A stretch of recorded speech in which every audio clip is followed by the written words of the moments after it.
Open your notes app right now. Go on, I'll wait. That's not a to-do list, that's a graveyard. Learn Spanish, write novel, start push-up challenge 2023. You didn't fail these projects, you committed them and never called the time of death.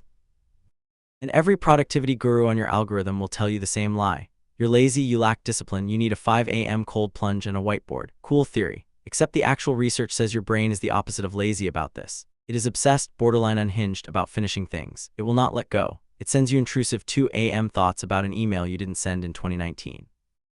So if your brain wants closure that badly, why is your kitchen currently home to a bread starter, a for now pile, and a treadmill wearing your laundry like a hat? That's the actual mystery.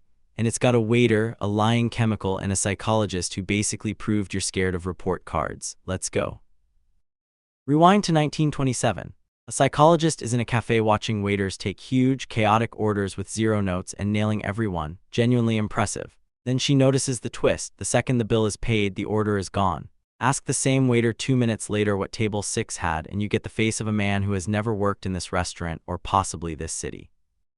She tests it properly, gives people little tasks, lets them finish, yanks people off others mid-task, and the interrupted ones get remembered nearly twice as often. Unfinished stuff doesn't fade. It moves into your head rent-free and starts leaving passive-aggressive notes. This is called the Zeigarnik effect, and it's the reason that one unanswered text is louder in your brain than every text you've ever answered combined. So the brain is basically begging to close loops, which makes it even weirder that you have, conservatively, 11 of them open. Here's where it gets sneaky, because the thing sabotaging you isn't boredom. It's a chemical that's been lying to you the entire time. Dopamine has a reputation as the "yes, I did it" chemical, wrong job title. It actually peaks during anticipation, the planning, the Pinterest board, the buying of the good notebook for the habit you'll keep for exactly 6 days. The doing part barely registers. Neurochemically, the party's already over by the time you show up to it. Which means the single most exciting moment of any project is the one you've already spent. Everything after "I have an idea" is just paperwork your brain didn't sign up for. Explains a lot about your camera roll full of screenshots titled "business idea." But it got boring still isn't the full story. There's one exact moment where you actively choose to stall, and it's not the moment you'd bet on. Picture the manuscript parked at 80%, or the course 1 module from the certificate gathering dust since March. It feels like procrastination. It's actually self-defense, because as long as something's unfinished, nobody can grade it. Researchers found people avoid the finish line specifically because finishing invites judgment, and an unfinished thing is legally ungradable. Nobody can say your screenplay is bad if it never technically becomes a screenplay. It just stays a project, which is a much cozier witness protection program to live in. That 80% mark isn't you running out of steam. It's a force field you built yourself and quietly moved into.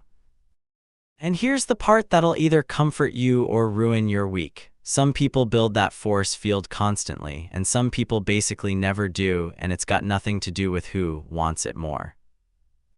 German psychologist named Kuhl spent decades on this and found an actual measurable personality trait sitting underneath your to-do list. Action-oriented people hit a setback, feel it for about 4 seconds, and move on. State-oriented people hit the exact same setback and get stuck replaying it on loop, like their brain opened 40 tabs about their feelings and none about the actual task. It's not that they care less. Their processor is just busy running group therapy for one. There's a real test for this, the action control scale, which means your unfinished project situation is an actual documented trait, not a shameful personality flaw you need to confess to a stranger at a wellness retreat.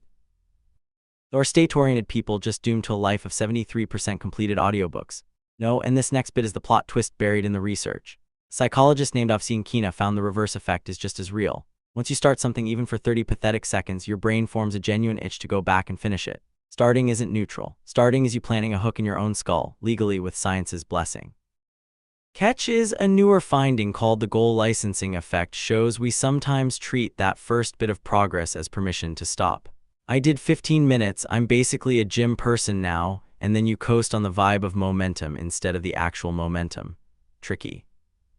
So here's the fix, and it's annoyingly small. Don't decide to write the essay.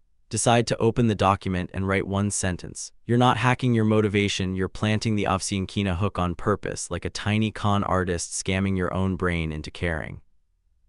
And pair it with an implementation intention, not "I'll work on it," But at 7 p.m., right after I close my laptop, I open the document for 10 minutes. No motivation required. It fires like a trigger, the same automatic way your brain still remembers that Table 6 never paid for their fries. Your brain was never broken. It's been trying to finish things since 1927. It just needed a smaller door and a plan that doesn't ask you to feel like it first.